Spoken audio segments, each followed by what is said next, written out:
алғашқы сабағымыз бір бөлігі құстарға арналған. Бірінші тәуелсіздікте ойыншылар күнгі күні орналатын анық. Сонымен бірге сол күні әлем жүргізуші құстар күні де атап өтеді. 1906 жылы бірінші сәуірде құстарды қорғау туралы халықаралық конвенция қабылданған болатын.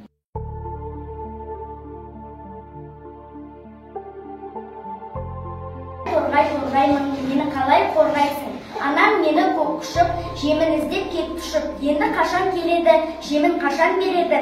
Біраз мезгіл өткенде, келесі бір көктемде, өзім де өсіп қалармын, ұя салмаған.